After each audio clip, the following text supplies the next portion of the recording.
बीजो प्रश्न है पश्चिम में अर्थशास्त्रनो उद्भव अने विकास। भारतनी अंदर अर्थशास्त्र विषय है ए केवी रीते उद्भव थयो छे, केवी रीतेनो विकास थयो छे, एनी अंदर चाणक्यनी एटले के कौटिल्यनी विचारधारा शुं हती ए आपणे जोयुं पहेला लेक्चरनी अंदर, पहेला प्रश्ननी अंदर।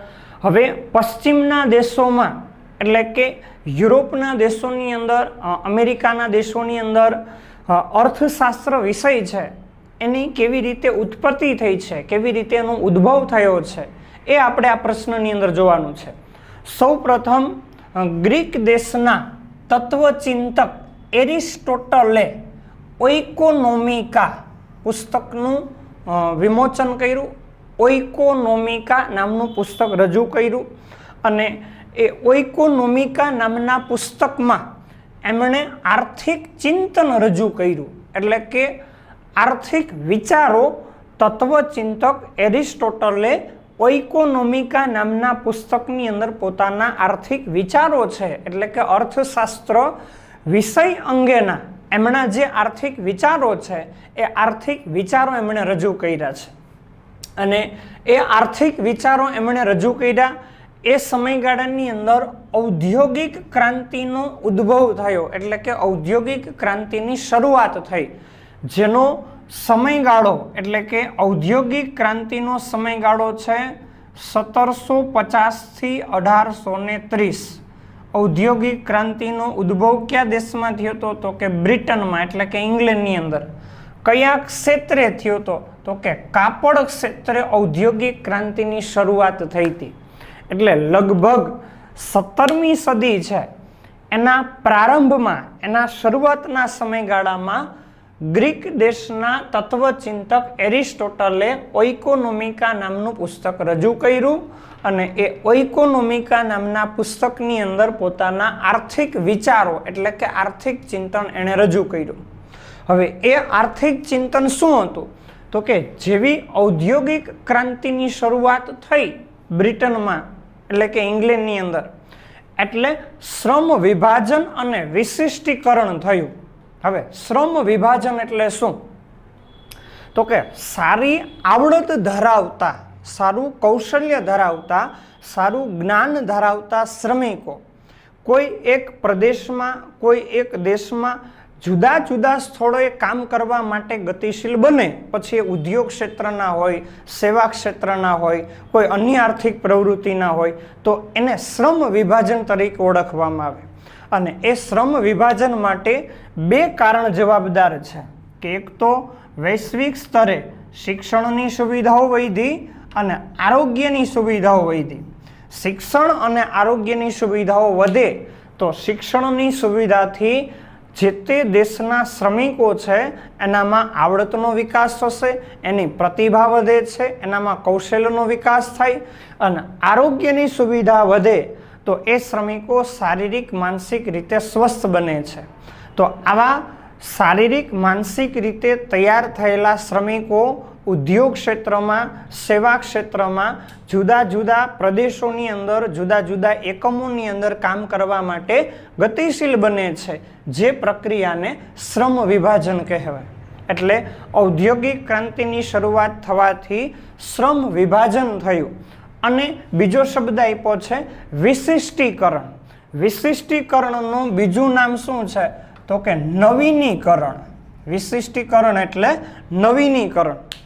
हवे ए नवीनीकरण शुं छे तो के कोईपण क्षेत्रमां वस्तु सेवाना उत्पादन कार्यमां कोई एक श्रमिक काम करे छे अने ए ज क्षेत्रनी अंदर ए वधु सारी आवड़त प्राप्त करे अने एना द्वारा ज वधारे उत्पादन करवामां आवे। धारो के उद्योग क्षेत्र छे के जेमां यंत्रो साधनोना माध्यमथी वस्तु सेवाओनुं उत्पादन थाय छे अने ए ज उद्योग क्षेत्रमां नवा यंत्रो आवे जेथी वधारे उत्पादन करवुं शक्य बने। दाखला तरीके कृषि क्षेत्र छे के जेनी अंदर आपणे पेला जूना बियारणो उपयोगमां लेवाता एनी जग्याए हवे आधुनिक बियारणो उपयोगमां लेवाय छे, तो ए नवीनीकरण छे, कारण के नवा बियारणो आव्या एने कारणे उत्पादन वध्युं छे। एवी ज रीते उद्योग क्षेत्र होय के एमां चोक्कस समयगाळानी अंदर जे यंत्र उपयोगमां लेवातुं हशे एनी जग्याए नवा यंत्र आवे तो उत्पादन में वधारो थई सके, खर्च घटी सके, तो ए विशिष्टीकरण छे। એટલે ઔદ્યોગિક ક્રાંતિને લીધે શ્રમ વિભાજન થયું અને વિશિષ્ટીકરણ થયું, એટલે કે સારા પ્રતિભા ધરાવતા શ્રમિકો છે એ ઉદ્યોગ ક્ષેત્રમાં જુદા જુદા પ્રદેશોની અંદર કામ કરવા માટે ગતિશીલ બન્યા. તો ઉદ્યોગ ક્ષેત્રની અંદર ઉત્પાદનો વધશે, એકમોની સંખ્યા વધશે, સારા શ્રમિકો વધારે ને વધારે પ્રદેશોની અંદર કામ કરવા માટે ગતિશીલ બનશે. તો એ ઔદ્યોગિક ક્રાંતિને કારણે શ્રમ વિભાજન અને વિશિષ્ટીકરણ થયું. એવી જ રીતે જ્ઞાનના ક્ષેત્રમાં પણ, એટલે કે શિક્ષણના ક્ષેત્રમાં પણ શું થયું છે તો કે અભ્યાસ અને સંશોધનના ક્ષેત્રો છે એમાંય વિશિષ્ટીકરણ થયું છે. એટલે કે જે શિક્ષણની પદ્ધતિઓ હતી એ શિક્ષણની પદ્ધતિઓ પણ, એટલે કે કેવી રીતે શિક્ષણ પ્રાપ્ત કરવું, કેવી રીતે સંશોધનો કરવા, તો એમાં પણ નવીનીકરણ આવ્યું છે, એમાં પણ વિશિષ્ટીકરણ આવ્યું છે. પહેલા જે શિક્ષણ અથવા તો અભ્યાસના કે સંશોધનના ક્ષેત્રો છે એ માત્ર તર્ક અથવા તો કલ્પના પર આધારિત હતા, એટલે કે માત્ર વિચારધારા પર આધારિત હતા, જેમાં કોઈ પણ પ્રકારની પ્રાયોગિક બાબતો ન હતી, એટલે કે વૈજ્ઞાનિક પદ્ધતિઓ ન હતી. જે બાબતો હતી એમને માત્ર સ્વીકારી લેવામાં આવતી હતી અથવા તો એના પર પ્રયોગો નહોતા કરવામાં આવતા કે એ બાબત કેટલી સચોટ છે, કેટલું એમાં સાતત્ય છે એ તપાસવામાં ન આવતું. માત્ર કલ્પના પર આધારિત તર્ક, એટલે કે વિચાર પર આધારિત અભ્યાસની પદ્ધતિઓ હતી. પણ હવે ઔદ્યોગિક ક્રાંતિને કારણે જે વૈજ્ઞાનિક આધુનિક પદ્ધતિઓ આવી તો એ પદ્ધતિઓ પર માત્ર તર્ક અથવા તો કલ્પના પર અભ્યાસ કે સંશોધનો આધારિત ન રહ્યા, પરંતુ પ્રાયોગિક શિક્ષણ પદ્ધતિઓ, એટલે કે કોઈ પણ વસ્તુ કે સેવા છે અથવા તો કોઈ પણ પ્રકારનું કાર્ય છે એના પર પ્રયોગ કરી અને પછી એનો સ્વીકાર કરવામાં આવતો. એટલે અભ્યાસની પદ્ધતિઓ છે એ કેવી બની તો કે વૈજ્ઞાનિક પદ્ધતિઓ બની, આધુનિક પદ્ધતિઓ બની, કે જેમાં શિક્ષણ, જ્ઞાન, અભ્યાસ એને માત્ર તર્ક કે કલ્પના પર સ્વીકારવામાં ન આવતું, પરંતુ એને પ્રયોગ દ્વારા, એને ચકાસણી દ્વારા સ્વીકારવામાં આવતો. જેને લીધે જ્ઞાનના ક્ષેત્રો છે એમાં પણ વિશિષ્ટીકરણ આવ્યું, એમાં પણ નવીનીકરણ આવ્યું, કે પ્રવર્તમાન સમયની અંદર જેવા શ્રમિકોની જરૂરિયાત છે, જેવા યંત્રોની જરૂરિયાત છે, એને અનુલક્ષીને શિક્ષણ પદ્ધતિઓ છે એમાં પણ ઔદ્યોગિક ક્રાંતિ બાદ ફેરફારો કરવામાં આવ્યા. ત્યાર પછી એનાથી આગળ કીધું કે ઔદ્યોગિક ક્રાંતિ પહેલા માનવીના આર્થિક વર્તનનો, હવે આર્થિક વર્તન એટલે શું તો કે જ્યાં આપણે આવક મેળવવાનો ઉદ્દેશ રાખતા હોઈએ, જે આગલા લેક્ચરની અંદર આપણે ચાણક્યની વ્યાખ્યા જોઈ હતી કે મનુષ્યની વૃત્તિ અર્થ છે, આપણી ઈચ્છા છે એ કેવી છે તો કે અર્થ છે. કારણ કે જો આપણા દ્વારા આવક મેળવવામાં આવતી હોય તો આપણી એવી અપેક્ષા હોય કે આપણે જે કામ કરીએ છીએ એમાંથી વધુ ને વધુ સારી આવક આપણને પ્રાપ્ત થાય. જો આપણા દ્વારા ખર્ચ કરવામાં આવતો હશે તો આપણે એવો ઉદ્દેશ રાખીએ કે ઓછો ખર્ચ થાય અને વધુ સંતોષ પ્રાપ્ત થાય, વધુ વસ્તુ કે સેવા આપણને મળે. તો એનો અર્થ એવો છે કે આપણી વૃત્તિ છે એ હંમેશા લાભની છે. આપણને જે તે આર્થિક પ્રવૃત્તિની અંદર વધુ ને વધુ લાભ પ્રાપ્ત થાય એવો આપણો ઉદ્દેશ છે. તો એ આપણું આર્થિક વર્તન થયું કે આપણા દ્વારા ખર્ચ કરવામાં આવે છે, આપણા દ્વારા આવક મેળવવામાં આવે છે, વસ્તુ સેવાનો વિનિમય કરવામાં આવે છે, એટલે કે ખરીદ વેચાણ કરવામાં આવે છે. તો એ આપણું આર્થિક વર્તન છે. પછી કૃષિ ક્ષેત્રની પ્રવૃત્તિમાં હોય, ઉદ્યોગ ક્ષેત્રની પ્રવૃત્તિમાં હોય, સેવા ક્ષેત્રની પ્રવૃત્તિમાં હોય, કોઈ પણ વ્યવસાય સાથે આપણે જોડાયેલા હોય તો ત્યાં આપણા દ્વારા આવક ખર્ચ કરવામાં આવે કે વિનિમય કરવામાં આવે છે, તો એ આપણું આર્થિક વર્તન છે.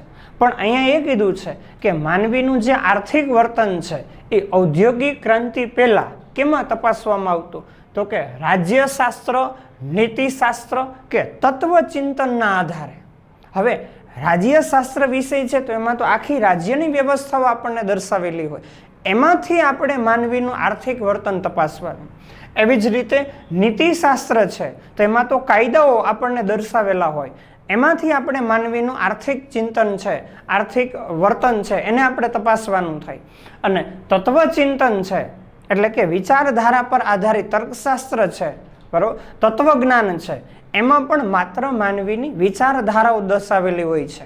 તો એમાંથી માનવીનું આર્થિક વર્તન આ ત્રણેય વિષયોની અંદર સ્વતંત્ર રીતે આપણને નહોતું દર્શાવ્યું. પણ ઔદ્યોગિક ક્રાંતિ પછી રાજ્યશાસ્ત્ર, નીતિશાસ્ત્ર કે તત્વચિંતન અથવા તો તર્કશાસ્ત્ર કે તત્વજ્ઞાન વિષય છે એની અંદર જ માત્ર માનવીનું આર્થિક વર્તન નથી આપ્યું, પણ ઔદ્યોગિક ક્રાંતિ પછી અર્થશાસ્ત્રને સ્વતંત્ર વિષયનો દરજ્જો પ્રાપ્ત થયો. એટલે કે માત્ર માનવીના આર્થિક વર્તન પર આધારિત વિષય અર્થશાસ્ત્ર તૈયાર કરવામાં આવ્યો કે જેમાં માત્ર જે તે દેશના, જે તે પ્રદેશના કે જે તે પ્રદેશના માનવીનો આર્થિક વર્તનનો જ અભ્યાસ કરવામાં આવે છે. એટલે ઔદ્યોગિક ક્રાંતિ પહેલાં માનવીના આર્થિક વર્તનનો અભ્યાસ રાજ્યશાસ્ત્ર, નીતિશાસ્ત્ર કે તત્વચિંતનમાં કરવામાં આવતો હતો, એ હવે સ્વતંત્રપણે અર્થશાસ્ત્ર વિષયની અંદર માનવીના આર્થિક વર્તનનો અભ્યાસ શરૂ થયો. અને માનવીના આર્થિક વર્તનનો અભ્યાસ શરૂ થયો એટલે ઔદ્યોગિક ક્રાંતિને કારણે વિશ્વના મોટા ભાગના દેશો, ખાસ કરીને પશ્ચિમના દેશો છે કે જેની અંદર મોટા યંત્રો, વિશાળ યંત્ર સામગ્રીનો ઉપયોગ શરૂ થયો, એટલે મોટા પ્રમાણમાં ઉત્પાદનો શરૂ થયા અને એને કારણે આર્થિક સત્તાનું કેન્દ્રીકરણ થયું. આ શબ્દ ખાસ વિદ્યાર્થી મિત્રો યાદ રાખજો, નોટ કરજો, 12મા ધોરણમાં પાછું આપણે આવશે. આર્થિક સત્તાનું કેન્દ્રીકરણ શું છે? તો કે જ્યારે દેશની વધારે પડતી આવક અને વધારે પડતી સંપત્તિ, જ્યારે દેશની વધારે પડતી આવક અને વધારે પડતી સંપત્તિ દેશના અમુક જ લોકો પાસે કેન્દ્રિત થાય, દેશના અમુક જ લોકો પાસે કેન્દ્રિત થાય અને વધારે પડતો વર્ગ છે કે જે ઓછી સંપત્તિ અને ઓછી આવક ધરાવતો હોય, તો આવી સ્થિતિને આર્થિક સત્તાનું કેન્દ્રીકરણ કહેવાય. શું છે આર્થિક સત્તાનું કેન્દ્રીકરણ એટલે શું? તો કે જ્યારે દેશની વધારે પડતી આવક અને વધારે પડતી સંપત્તિ દેશના અમુક જ લોકો પાસે કેન્દ્રિત થાય, એટલે કે વધુ આવક, વધુ સંપત્તિ ધરાવતો વર્ગ દેશમાં ઓછો હોય તો એ આર્થિક સત્તાનું કેન્દ્રીકરણ છે. આવું ક્યાં થયું? તો કે યુરોપની અંદર. કોને કારણે? તો કે ઔદ્યોગિક ક્રાંતિને કારણે. કારણ કે મોટા યંત્રો, વિશાળ યંત્ર સામગ્રી, વધારે મોટા એકમો સ્થાપવા માટે જે વધુ આવક અને સંપત્તિ જરૂરી છે એ બધા લોકો પાસે હોય નહીં. એટલે જે લોકો વધુ આવક અને સંપત્તિ ધરાવતા હતા એવા લોકોએ મોટા એકમો શરૂ કર્યા, તો એની આવક અને સંપત્તિમાં સતત વધારો થશે. એટલે કે આર્થિક સત્તાનું શું થશે? તો કે કેન્દ્રીકરણ થશે. જેની પાસે વધારે આવક અને વધારે સંપત્તિ છે એ લોકોની આવક અને સંપત્તિ સતત વધતી ગઈ, અને જેની પાસે આવક સંપત્તિ ઓછી હતી એની આવક સંપત્તિમાં વિશેષ વધારો થયો નહીં. એટલે શું થયું? તો કે આર્થિક સત્તાનું કેન્દ્રીકરણ થયું. એટલે આખી જ નવી સામાજિક અને આર્થિક વ્યવસ્થા ઊભી થઈ. કારણ કે જે મોટા યંત્રો, મોટા ઉત્પાદનો અને આર્થિક સત્તાનું કેન્દ્રીકરણ થયું, પછી જંગી મૂડીરોકાણ, એટલે કે ખૂબ જ વધારે પ્રમાણમાં, હમણાં આપણે વાત કરી કે મોટા યંત્રો ઉદ્યોગોની અંદર ઉપયોગમાં લેવા છે, મોટા પ્રમાણમાં ઉત્પાદનો કરવા છે, તો એના માટે શું જોશે? તો કે વધારે પ્રમાણમાં મૂડીરોકાણ કરવું જરૂરી બનશે. જંગી મૂડીરોકાણ કરવું જરૂરી બનશે, જે બધા લોકો કરી શકવાના નથી. દેશમાં અમુક જ વર્ગ એવો હશે કે જે જંગી મૂડીરોકાણ કરી શકશે. તો એને કારણે શું થયું? તો કે આર્થિક સત્તાનું કેન્દ્રીકરણ થયું. અને આર્થિક સત્તાનું કેન્દ્રીકરણ થાય, ખૂબ જ મોટા પ્રમાણમાં ઉત્પાદનો થવા લાગે, ખૂબ જ મોટા યંત્રોનો ઉપયોગ થતો હોય, ખૂબ જ વધારે પડતું મૂડીરોકાણ થવા લાગે, તો એને લીધે વિશ્વની આખી જ આર્થિક, એટલે કે ઉત્પાદનોની, નાણાકીય વ્યવહારોની એ આર્થિક વ્યવસ્થા છે, ખરીદ વેચાણની, પછી સામાજિક, શિક્ષણની, આરોગ્યની, એ આખી સામાજિક વ્યવસ્થાઓ છે, વ્યવસ્થાઓ બદલાઈ ગઈ. કારણ કે શરૂઆતના વર્ષોની અંદર વૈશ્વિક વ્યવસ્થા કેવી હતી? તો કે ખેતી પ્રધાન અર્થવ્યવસ્થાઓ હતી, મર્યાદિત લોકોની જીવનશૈલી હતી, ખૂબ ઓછી જરૂરિયાતોવાળું લોકોનું સાદું જીવન હતું, સાટા પ્રથાથી લોકો પોતાના વ્યવહારો ચલાવતા, રાજાશાહી રાજ્ય વ્યવસ્થાઓ હતી. પણ હવે ઔદ્યોગિક ક્રાંતિ પછી એ બધું દૂર થયું અને ખૂબ જ મોટા પ્રમાણમાં વૈશ્વિક સ્તરે ઉત્પાદનો થયા, મૂડીરોકાણો થયા, ઉદ્યોગોની શરૂઆત થઈ, એટલે આખી આર્થિક અને સામાજિક વ્યવસ્થા છે એ બદલાઈ ગઈ. એટલે એના સંદર્ભમાં 1776ના વર્ષમાં, યાદ રાખજો, નોટ કરજો, 1776ના વર્ષમાં પ્રોફેસર એડમ સ્મિથે વેલ્થ ઓફ નેશન્સ નામનું પુસ્તક રજૂ કર્યું. બરાબર, 1776ના વર્ષમાં પ્રોફેસર એડમ સ્મિથે વેલ્થ ઓફ નેશન્સ નામનું પુસ્તક રજૂ કર્યું, જેનું ગુજરાતી નામ છે કે કોઈ પણ દેશની આર્થિક સંપત્તિમાં વધારો થવાના કારણો શું હોઈ શકે. હવે પહેલી બાબત આપણે એક એ વિચારવાની છે, કદાચ આપણને બધાને ખ્યાલ હોય કે સંપત્તિ કોને કહેવાય, તો કે જે દ્રશ્ય છે, જે જોઈ શકાય છે, જેનો વિનિમય થાય છે, એટલે કે જેનું ખરીદ વેચાણ થાય છે. પછી તો કે જેની અછત છે, જે સર્વસુલભ નથી, પાણીની જેમ, સૂર્યપ્રકાશની જેમ, જે સરળતાથી આપણને નથી મળી શકતી, તો જેની અછત છે, જે ઉપયોગિતાનો ગુણ ધરાવે છે, કોઈને કોઈ કાર્યની અંદર આપણને ઉપયોગી બની શકતી હોય, દાખલા તરીકે જમીન છે, મકાન છે, યંત્ર છે, નાણું છે, તો આ બધી સંપત્તિ છે. તો એવી આર્થિક સંપત્તિ કે જે વસ્તુ સેવાના ઉત્પાદન કાર્યમાં ઉપયોગી બની શકે એને આપણે આર્થિક સંપત્તિ કહી શકીએ. ઉત્પાદન કાર્યમાં ઉપયોગી બની શકે અને જે વેચાણ પાત્ર છે, જેનું ખરીદ વેચાણ થાય છે, એને આર્થિક સંપત્તિ તરીકે ઓળખવામાં આવે. તો કોઈ પણ દેશની આર્થિક સંપત્તિમાં વધારો થવાના કારણો શું હોઈ શકે, આવું પુસ્તક 1776ના વર્ષમાં પ્રોફેસર એડમ સ્મિથે વેલ્થ ઓફ નેશન્સ નામના પુસ્તકની રજૂઆત કરી. અને એમણે, એટલે કે એડમ સ્મિથે પોતાના અર્થશાસ્ત્ર અંગેના વિચારો રજૂ કર્યા. પણ એ વિચારો આપણે નેક્સ્ટ લેક્ચરમાં જોશું. એની પહેલાં ફરીથી એક વખત આખો પશ્ચિમના દેશોની અંદર અર્થશાસ્ત્ર વિશેનો ઉદ્ભવ, એટલે કે શરૂઆત કેવી રીતે થઈ છે, એ આપણે ફરીથી એકવાર જોઈ લઈએ. સૌથી પહેલાં તમને કીધું હતું, ગ્રીક દેશમાં તત્વચિંતક એરિસ્ટોટલે ઓઇકોનોમિકા નામનું પુસ્તક રજૂ કર્યું અને એમાં પોતાનું આર્થિક ચિંતન, એટલે કે આર્થિક વિચારો છે, આર્થિક પ્રવૃત્તિઓ અંગેના, અર્થશાસ્ત્ર અંગેના એ વિચારો એમણે રજૂ કર્યા. પછી ઔદ્યોગિક ક્રાંતિને લીધે શું થયું, તો કે શ્રમ વિભાજન અને વિશિષ્ટીકરણ થયું. શ્રમ વિભાજન અને વિશિષ્ટીકરણ થયું એટલે જ્ઞાનના ક્ષેત્રમાં પણ અભ્યાસ અને સંશોધન છે, એમાં પણ વિશિષ્ટીકરણ એટલે કે નવીનીકરણ આવ્યું. અભ્યાસની પદ્ધતિઓ, સંશોધનની પદ્ધતિઓ જે જૂની હતી એની જગ્યાએ આધુનિક નવી પદ્ધતિઓ આવી. ત્યાર પછી અભ્યાસ પદ્ધતિ એટલે કે શિક્ષણની પદ્ધતિ, જ્ઞાનની પદ્ધતિ છે, એ કેવી બની, તો કે વૈજ્ઞાનિક પદ્ધતિ બની, આધુનિક પદ્ધતિ બની, કે જેમાં માત્ર તર્ક કે કલ્પના આધારિત અભ્યાસ ન રહ્યા. કોઈ વ્યક્તિ દ્વારા રજૂઆત કરવામાં આવે છે કોઈ બાબતની, તો સીધો એનો સ્વીકાર કરવામાં ન આવે. એને પ્રયોગ કરી, ચકાસણી કરી, એની વાસ્તવિકતા તપાસવામાં આવે, ત્યાર પછી એ બાબતનો સ્વીકાર કરવામાં આવે છે. પછી માનવીના આર્થિક વર્તનનો અભ્યાસ ઔદ્યોગિક ક્રાંતિ પહેલા, ઔદ્યોગિક ક્રાંતિનો સમયગાળો તમને આપ્યો છે 1750 થી 1830, બ્રિટનમાં કાપડ ક્ષેત્રે થઈ હતી.